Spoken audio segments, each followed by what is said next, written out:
porque o Brasil já teve um período áureo, né, em que o café foi o alvo, né, do PIB, da questão, a economia ela caminhava devido aos grandes produtores de café no Brasil. E deixa eu colocar aqui. E ela é uma planta, né, que pertence, existem duas espécies principais, Coffea arábica e Coffea, esqueci o nome do outro, bastante conhecidas, que Conilon? são consideradas como conilon, isso. Canéfora não, né? Não, conilon. Coffea conilon. Eu esqueci o nome. É Coffea conilon, será? Mas a principal espécie é a Coffea arábica, em que ela tem característica, uma das características da cultura, ela tem essa, é uma cultura bianual, né? Então, um ano ela produz, o outro ano ela deixa de produzir. Então, já se pesquisou em internet, em literaturas, não se sabe ao certo o que regula isso, né? O que faz com que ela um ano produza, o outro ano ela deixa de produzir. Então, existem muitas doenças que são extremamente importantes, que fazem parte da história da fitopatologia e que afetam essa cultura que tem uma grande área de produção no Brasil. Dentre as doenças, né, nós temos mais ou menos 10 doenças importantes, doenças fúngicas que afetam o café, e aí, em segundo lugar, em nível de frequência e ocorrência, teríamos as doenças causadas por nematóides, né, o meloidógeno e as suas várias espécies que afetam a cultura do cafeeiro. Aqui, e aí nós temos uma doença bacteriana chamada de murcha aureolada, né?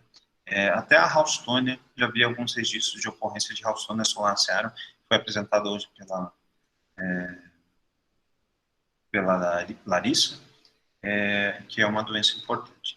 Então, sem dúvida alguma que os triazóis, né, hoje na apresentação, a Larissa deu um exemplo de um triazol e uma estrobilina, e aí vários tipos diferentes de ingredientes ativos para controle de doenças da ferrugem da cana.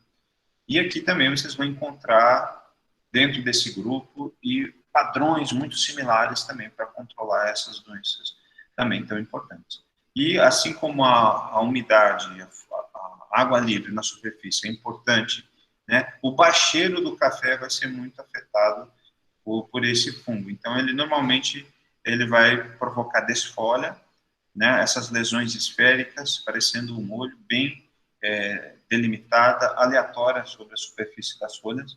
Vocês vão encontrar uma doença também muito comum aqui na região Araguari, né, que é um centro de produção de café, aqui próximo de vocês, e vocês vão encontrar a espécie Cercospora coffeicula. E aí, podridões, murchas, podridões do cobre, podridões radiculares, causadas por Rhizoctonia solani, vocês podem encontrar. Então, aí, no caso, é um problema de patógeno de solo. Para patógeno de solos, a não ser que você use produtos biocidas, né? E toda vez que se refere a nematóides, por exemplo, eu queria falar isso, eu esqueci nas apresentações anteriores. Falar de nematóides, problemas radiculares, em alguns casos, alguns daqueles ingredientes ativos que vocês estavam apresentando, eles também são considerados como inseticidas. Tem alguns que vocês colocaram lá, organofosforado, é um grupo químico de um inseticida, em que, na verdade, ele vai ter uma ação de eliminar tudo que está na terra, que está naquele ecossistema, né, em que o patógeno vai estar presente e que pode ter efeito sobre o patógeno, tem uma ação de amplo espectro. A antracnose aqui ela tem uma outra espécie um pouquinho diferente, que é o chamado coletótrico coffeano, mas eu também considero, para o caso de coletótrico, alguns gêneros de fungos que são muito frequentes na natureza, vocês vão ter complexos. Então, eu não me atrevo a dizer que seja somente coletótrico coffeano, mas provavelmente outras espécies de coletótrico vão afetar a cultura. A mal rosada, eu vou mostrar uma foto para vocês com certeza já devem ter visto em podridões de hastes, de troncos de árvores, vocês vão encontrar isso também em citros, né, o mal rosado, o Corticium salmonicolum, ele vai ser um patógeno que afeta a cultura do café. E vocês, a Larissa também falou do ceratocício. Olha, as coisas sempre, quando você estuda as culturas, vocês vão encontrar estratégias de controle, vão encontrar patógenos que são muito similares, alguns são de espécies diferentes, alguns são a mesma espécie, e aí se você consegue trilhar linhas de conhecimento, né, linhas de manejo para uma determinada doença, essa repetição de pensamento ela pode ser repercutida, não só em cima do controle químico, mas de outras, né? O controle químico é só uma estratégia de controle. A mancha americana, que é uma outra doença foliar para o café, Mycena citricola, que também é um basidiomiceto, bem pequeno, bem minúsculo, ele dá tanto no fruto quanto na haste da planta. Vocês vão observar, é um cogumelozinho que dá no frutinho de café. E a mancha de coleroga, ou coleroga, o nome da doença, ela tem como agente causal peliculária coleroga. E aí tem vários nematóides que, alguns desses nematóides, até um pouco tempo atrás, eram considerados patógenos sem grande importância, como o próprio nematóide helicoidal, né, o Helicotilencos de Istara, passou a ter um protagonismo nos últimos anos entre várias culturas. O próprio Pratylencos, ele é considerado um nematóide que ele emergiu nos últimos anos, provavelmente isso em resposta a um mau manejo, a como a gente cuidou dos nossos campos agrícolas, né? O surgimento de um organismo que até hoje, né, nesse espaço de tempo, ele não é importante, passa esse espaço de tempo, ele passa a ser importante. Isso, a resposta é porque alguma coisa a gente estimulou dentro do sistema produtivo. Como a gente produz tem um reflexo imenso sobre o surgimento de pragas e doenças na agricultura. Então, lembrar que isso aqui é fruto de desequilíbrios decorrentes de algo que eu não cuidei, de algo que eu não tomei as devidas precauções durante o sistema de produção. Então, aqui nós temos um complexo de várias espécies. Vocês vão ver também, quando fala do nematóide de galhas, várias espécies para soja, para outras culturas. Aqui em café, além do Brachyurus, que está muito famoso recentemente, você tem o Pratylencos coffea, o Chifnema krug e o Chifnema brevicole, o Helicotilencos de Istera, o Aphelencos sp, um nematóide também importante para o café, também, né, não tem grandes surtos, né, mas que pode, no futuro, causar problemas para a cultura. Então, essa lista que estou apresentando, ela normalmente tem uma conotação, uma importância de maior ou menor para o Brasil. Isso não quer dizer que não existam outras doenças importantes também em outros países, em outras regiões produtoras de café no mundo. Então, se vocês forem trabalhar com café em outra região do mundo, provavelmente vocês pode ser que exista um protagonismo de outras, uma importância maior de outras doenças. E a mancha aureolada de Pseudomonas syringae patovar garcae. Então, essa mancha aureolada, a doença bacteriana, está aqui. Normalmente são crestamentos, são secas. As doenças bacterianas, elas são muito afetadas pela questão da água livre. Então, geralmente, café é plantado em costas de morros e você tem, às vezes, um microclima muito favorável, uma umidade muito favorável, em que essa bactéria ela vai entrar pelas aberturas naturais ou pelos hidatódios, ou aqui nessas regiões das brotações onde acumula água, a bactéria começa a entrar pelo pedúnculo e provocar esse sintoma. E essa espécie é a Pseudomonas syringae patovar garcae. A Pseudomonas syringae em soja também tem uma seringa que é importante, que causa mancha foliar. E, né, sem dúvida alguma, quando a gente falar de uma doença de café, a primeira coisa que me vem à mente, eu não poderia deixar de lado, até mesmo pela beleza, pela tamanha, imensa gama de produção de inóculo, né, de sporo, de pulverulência de coloração alaranjada, que dá o nome de ferrugem, propriamente dito. E o nome da espécie desse agente causal é Meleeva statrix. E aqui, reparem nessa primeira foto da sintomatologia, é essa desfolha, assim como as cecosporioses provocam desfolha, as ferrugens também provocam desfolha. Ah, mas professor, aqui eu não estou vendo nesse estado sintomatológico da figura B, ela pode cair, mesmo sem o fungo completar, visivelmente expandir, colonizar a folha inteira? Sim.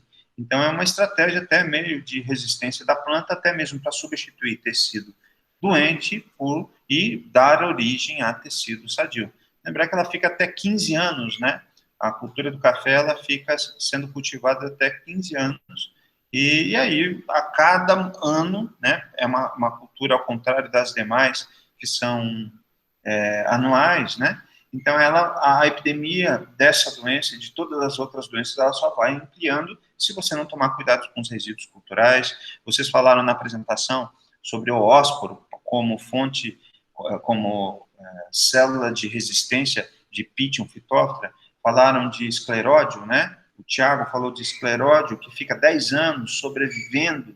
Então, eu tenho que ter estratégias para cortar essa sobrevivência desses patógenos. No caso de Emilé, vão ser os teleósporos, que vão ficar nos resíduos, nas folhas secas, nas folhas mortas, em que eles vão ser fonte de inóculo para uma próxima epidemia da cultura. Eu fico imaginando, agora eu estava falando sobre a história da bianualidade, né, que é a característica do café, de um ano produzir, o outro ano ele não produzir. Então, se durante um ano ela fica acumulando reserva, ou seja, imagine se ela demora 2 anos para produzir, ela fica 2 anos para acumular reservas para desengatilhar para a produção.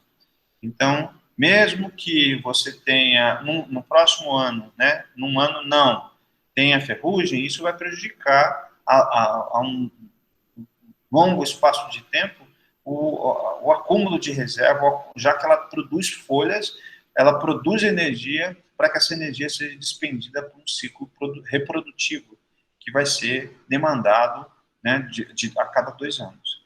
Então, é uma doença que também tem triazóis, tuberculina, vocês vão falar depois no seminário de vocês. E uma das características que eu acho muito marcantes e muito decisivas desse gênero Emileia é que metade do esporo, aqui ele está de lado, metade do esporo ele é liso e a outra metade dele é equinolado, que é a característica dessa ferrugem, que é uma doença chave, tantos anos a gente produz café e tantos anos a gente ainda tem que tomar muito cuidado com o sistema produtivo, porque você ainda não tem material resistente a essa ferrugem, tá? Aqui é o que a gente chama de urediniósporo, né? Então, no início do ciclo, os esporos são muito parecidos, visualmente não tem diferença da fase telial e a fase uredinial. Uredinial é a fase que causa o dano, propriamente dito, e a fase de sobrevivência ou sexual é a fase telial.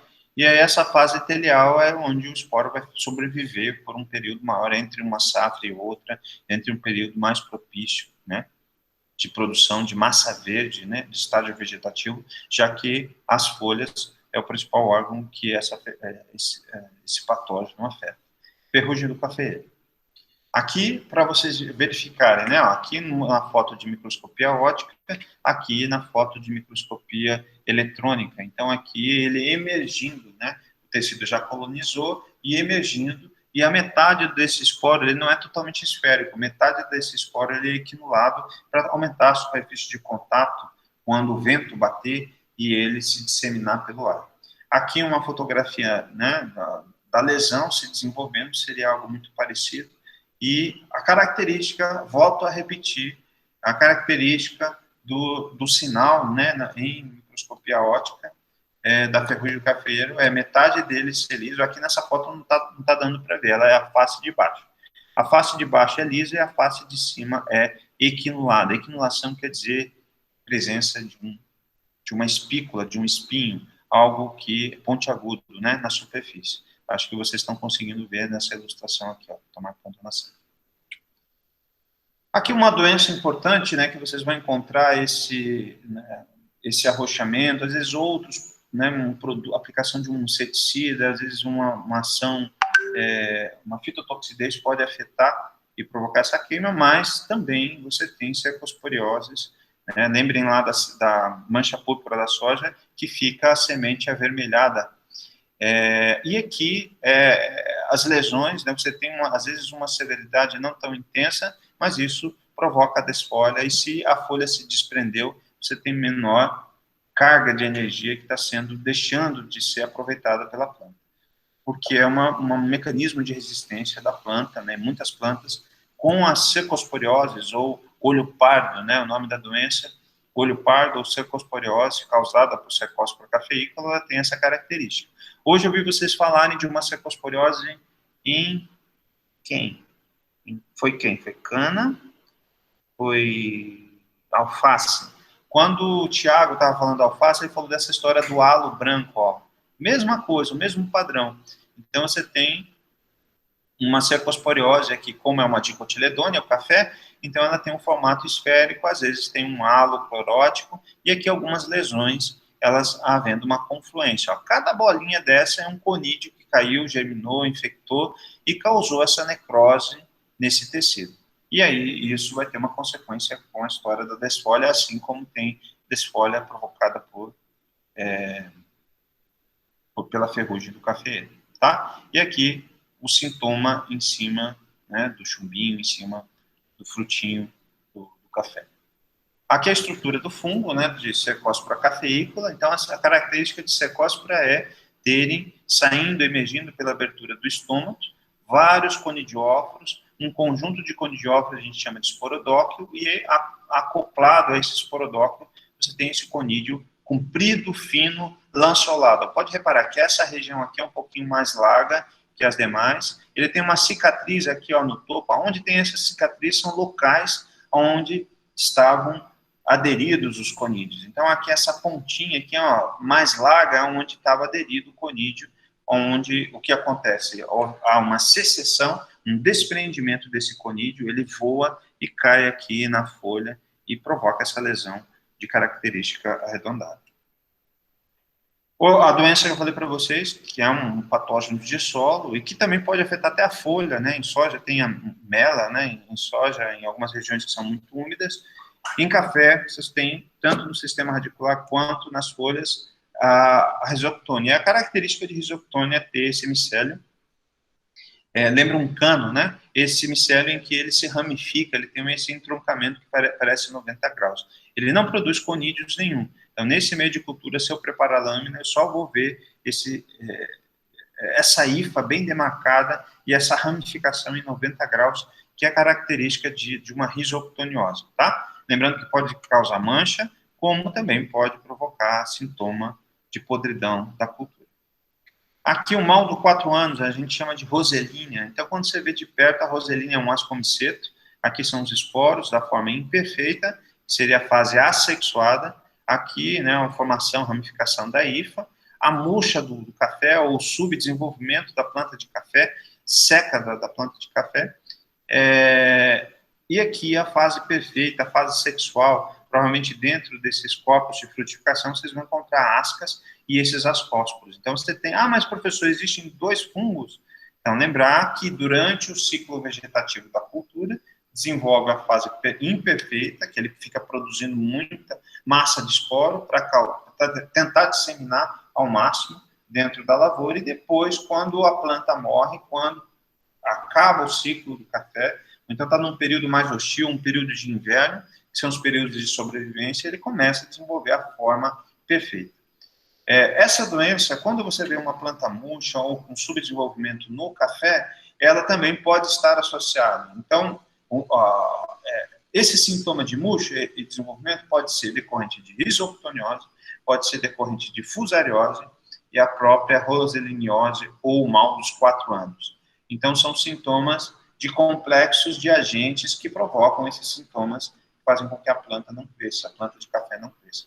Então, na verdade, é um complexo de espécies diferentes de patógenos que vão provocar esses sintomas de seca, né, e de subdesenvolvimento, encarquilhamento, redução de tamanho da cultura do café, tá bom? Mas essas ilustrações aqui, foi de um surto de mal de 4 anos causado por espécies de roselina. Então, aqui, o caso de foma é um fungo o corpo de frutificação parece uma garrafinha muito similar à septória, que vocês falaram no seminário de vocês hoje.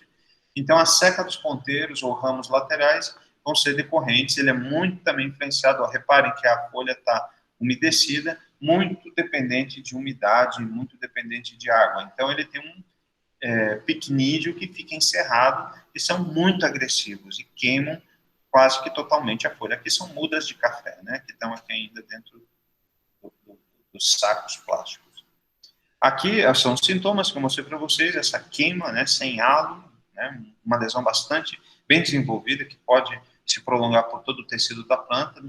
E aqui o picnídeo que eu falei para vocês, né, aqui o corpo de frutificação, as diferentes variações, aqui a frente e o verso da placa, as variações de isolados, que provocam a seca dos ponteiros. Se eu pegar aqui e recortar entre essa parte doente e essa parte sadia, eu vou encontrar essas diferentes culturas. E aí eu pego, preparando a lâmina, eu vou olhar isso aqui no tecido da planta, eu vou ver essas garrafinhas aqui, ó, inseridas dentro do tecido. E aí, se eu olhar de perto, essa garrafinha, aqui é o ostilo, não está aparecendo, mas dentro dele está repleto desses conídeos de formatos cilíndricos, né? Então, aqui é o que caracteriza o gênero Phoma. Quando eu falo de septória, a característica cultural, obviamente, deve ser diferente, mas o corpo de frutificação, ele é formato de garrafa, mas aí o conídeo, ele lembra muito um conídeo bem filiforme, parecendo um fio de cabelo, bem fino, curvado, mais fino e curto, né? Mais fino e curto do que os conídeos de cercóspora. Às vezes, se você não um estágio inicial, você pensa que é cercóspora, não.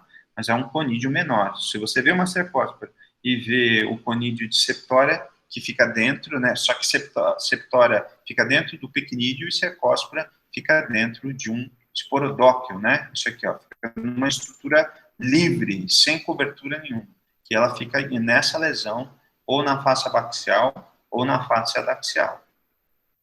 Aqui, né, então agora partindo para a próxima doença, o coletótico cafeano. Então, são sintomas muito parecidos, né, em cima do fruto, aqui em cima né, a presença dos sinais, né, geralmente coletótico. Gravem isso, anotem no caderno de vocês, tá? Eu vou colocar isso no testezinho de vocês. Coletótico, a característica dele é ter um sinal de coloração salmão laranja, né?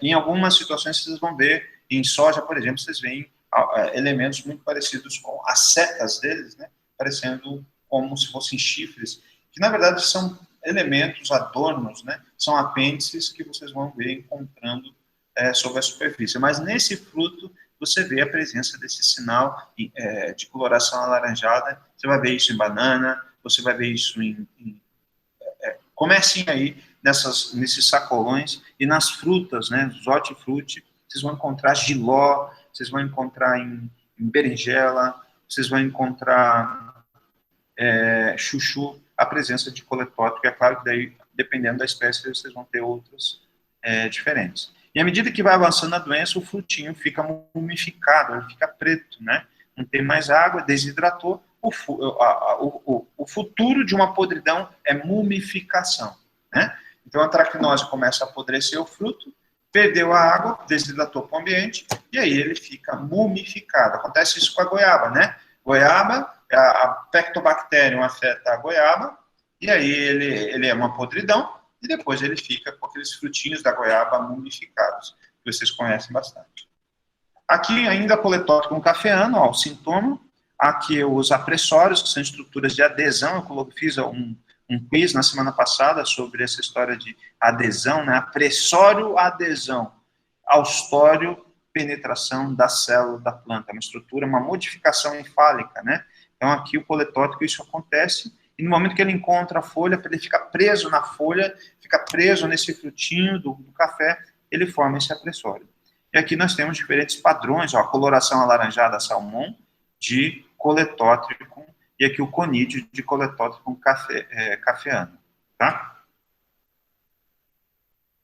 Cortício salmonicolum, né? Quem já não viu isso aqui também é bastante comum, talvez só não tenha dado nome aos bois, né? Mas vocês vão encontrar em algumas condições esse basidiomiceto, essa casquinha, né? É como se fosse, ao invés de ele formar um cogumelo típico, você vai encontrar esses sinais esbranquiçados tanto na haste, tanto na folha, tanto nos frutos, né? Em regiões muito úmidas, vocês vão ver a ação de Cortício salmonicolon, que causa a doença chamada mal rosado do café.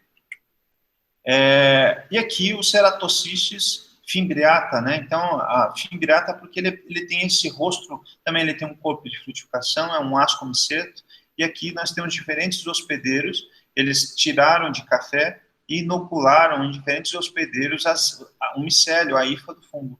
E sobre esses hospedeiros, reparem que aqui dentro desse globo, no fundo, é onde produz os ascósporos, e aí ele elimina esses ascósporos aqui na superfície. E nessa superfície, essa massa parece mucilaginosa, é uma massa de esporos, que é o que caracteriza fimbriata, porque na ponta ele tem um monte de fimbre, é como se fosse pelinhos no nariz. Então, no local da onde saem os esporos, é aonde ficam aderidas nessas fímbrias, né?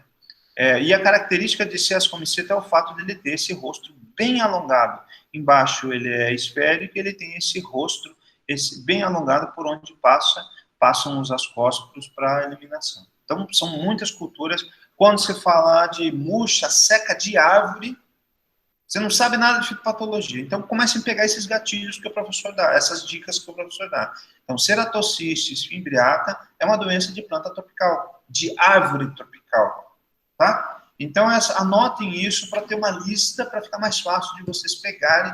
Eu sei que é muita informação, mas para vocês pegarem algumas coisas que representem, né? Que vocês possam, como agrônomos, uma entrevista de trabalho, ou que vocês possam, na atuação, conseguir desvencilhar os problemas que vão aparecer na prática. Eu não vou poder estar o tempo todo com vocês, no exercício profissional de vocês, mas o que vocês precisam é desenvolver gatilhos em cima dos vários problemas, das inúmeras situações associadas às plantas, em que vocês vão encontrar esses patógenos, de uma vez reconhecendo, você pode afunilar, direcionar, ganhar tempo para traçar medidas de controle para esses patógenos. Então, doenças de plantas tropicais, murchas que afetam o caule de plantas tropicais, mangueira, né? Aqui, o caso do café, Ceratocystis fimbriata. Esse aqui que eu falei para vocês, a mancha americana, ela também chamada mancha olho de galo, acho que é um país aqui vizinho, Bolívia, eles chamam essa doença com esse nome. No Brasil chamam de mancha americana. Então a característica, ele também é um basidiomiceto, né? Olha aqui, ó. Ele é um mini cogumelo que dá em cima da lesão, em cima do fruto, e essas manchas sobre a superfície, sobre a folha do feijoeiro. Então, a Micenas citricolor é o nome do agente causal. Então, olha aqui o sinal, né, que é bem característico desse fungo chamado micena. Aqui o cogumelo, que eu tinha falado para vocês, ele crescendo no meio, e aqui uma visão, ele é bem pequenininho, um cogumelo bem pequenininho, que dá na lesão, tá? De café. Aqui o cortícium também, na verdade, a mancha de coleroga é a última doença fúngica, né, do café.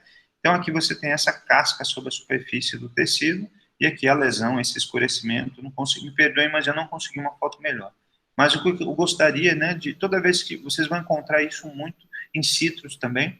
Então, cortícium coleroga. Então, no passado ele é chamado de peliculária coleroga, e hoje o nome atual para essa doença, chamada coleroga, do café, o nome do agente causal é chamado de Cortícium coleroga. Então, ele pertence à divisão Basidiomycota, família Corticiaceae. Então, essa formação desse corpo de frutificação crostoso, superficial, sobre o caule da planta é a característica do gênero Cortícium. Aqui ele crescendo em meio de cultura, e aqui a basídia, ele é um basidiomiceto, a basídia e os seus basidiósporos que são formados aqui, ó, sobre a superfície do corpo de frutificação. Então, quando fala dos nematóides de galho, né, em café, aqui aqui um sintoma de meloidógene africana, é um trabalho de Janssen, colaboradores de 2017. Além de meloidógene africana, existem outras espécies que afetam o café, um complexo, né? Meloidógene incólulo, exíguo, meloidógene cofeícola, meloidógene apla, meloidógene arenária, seriam as espécies mais frequentes. Mas, professor, pode ser que existam outras espécies em outras regiões do mundo, pode ser que isso exista, tá? Então, mas vejam, reparem a questão, a galha em café, ela tem um tamanho um pouco mais reduzido, né, do que outras culturas que você já deve ter visto. Aqui, vocês sabem que a principal forma de identificação, né, dos organismos, fungos, vamos falar só de fungos e nematóides, questões morfológicas. Então, aqui eu coloquei uma lista, né, de várias espécies de nematóides que afetam o café, e aqui a questão de número, né, de indivíduos analisados, a questão do tamanho do estilete, a forma do estilete, os anéis da cabeça. Então, que são elementos tanto morfométricos quanto morfológicos importantes para a identificação das diferentes espécies de meloidóide. Além disso, você tem, no passado, né, ou até mesmo em alguns laboratórios, a gente ensina muito sobre a história do corte perineal, a impressão perineal, como que essa conformação qualitativa dessas estrias próximas à saída, né, da vulva, da cloaca, né, das estruturas reprodutivas na porção distal da fêmea do nematóide, como que ela é importante. Então, a gente utiliza isso como um critério para a identificação de espécies de meloidógeno, e, além disso, você tem as questões dos padrões de isoenzimas e, por fim, a questão molecular, né? Você extrair, tirar o nematóide da raiz do café, você extrair o DNA desse nematóide e usar os primers específicos. Então, eu tenho que fazer uma reação para cada um. O mesmo isolado, eu tenho que usar um primer para meloidógena africana, ou um primer para meloidógena oteífe, javanica, megadora, enfim, cofeícola, e aí você vai identificar a espécie correspondente utilizando a análise molecular. Então é um caminhamento para as estratégias de identificação. A taxonomia clássica envolve morfometria e morfologia, que são aspectos qualitativos. E a taxonomia moderna envolve a questão do uso das sequências gênicas de importante não só para meloidógeno, mas para todos os organismos. Aqui ainda sobre pratilencos, né? Aqui duas cultivares. Olha que interessante, as concentrações de inoculação de pratilencos braquiúros, né? E como que o café foi afetado, a questão do tamanho, né? A presença da população de pratilencos braquiúros e o quanto que ele reduziu de tamanho, né? Então, nematóide das lesões radiculares. E além do braquiúros, né? Você tem o pratilencos coffea. Eu acho que eu tenho uma foto de coffea mais à frente. Me parece aqui que dependendo da concentração, o efeito vai ser maior, mas aqui, ó, essas duas plantas, né, elas estão com um vigor um pouquinho melhor. É qualitativo, né, mas no Apoatã, né, nessas concentrações de inóculo, parece que eles foram melhores. Aqui eu tenho as ilustrações, né, desse cinema de Pratilencos coffea. Aqui, segundo esse autor, em 2013, ele diz que o Pratilencos coffea ele foi detectado em 1974 no Brasil e, no entanto, ele não se estabilizou, ele não cresceu, progrediu na cafeicultura brasileira. Mas, no entanto, existem outras espécies, né, que são importantes, e aqui uma foto da outra espécie de Pratilencos coffea, né, com concentrações diferentes do inóculo, aqui uma situação artificial, aqui a testemunha, e aqui o café inoculado com concentrações que foram aumentando aqui, né. Aqui uma fotografia do estilete, né, e nematóide do Pratilencos coffea, tá? Ainda sobre Pratilencos coffea, olha a questão da redução do tamanho, né? E à medida que você cultivar novo mundo de café, olha a quantidade de redução de tamanho decorrente da inoculação de Pratilencos coffea. Então, a grande questão para causar um dano econômico na cultura do café dessa espécie é a questão da sua população, né? Então, a gente sabe que quando o homem desencadear algo que faça com que essa população progrida de uma maneira abundante, né? Que ele se dissemine de uma maneira, ele deixe de ficar localizado, que ele tenha uma dinâmica de dispersão na área de produção de café bastante abundante. Esses são os sintomas que vocês vão encontrar para a cultura. Aqui o Chiffinema também é considerado um nematóide não tão importante para o café, mas as características morfológicas que vocês vão encontrar da região apical, da cauda, do esôfago, né, de Chiffinema krug, e aqui Chiffinema brevicone.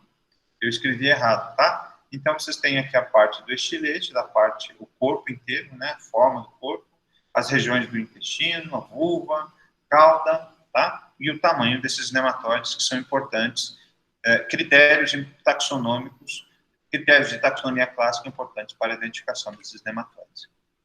E aqui o Helicotylenchus, nematóide espiralado, né? O primeiro nematóide que eu vi na vida, acho que foi esse Helicotylenchus. Em toda extração de qualquer fração de solo, vocês vão encontrar esses nematóides. E esse Helicotylenchus em café, ele pode ter diferentes níveis de interação. O corpo inteiro repleto no tecido, né?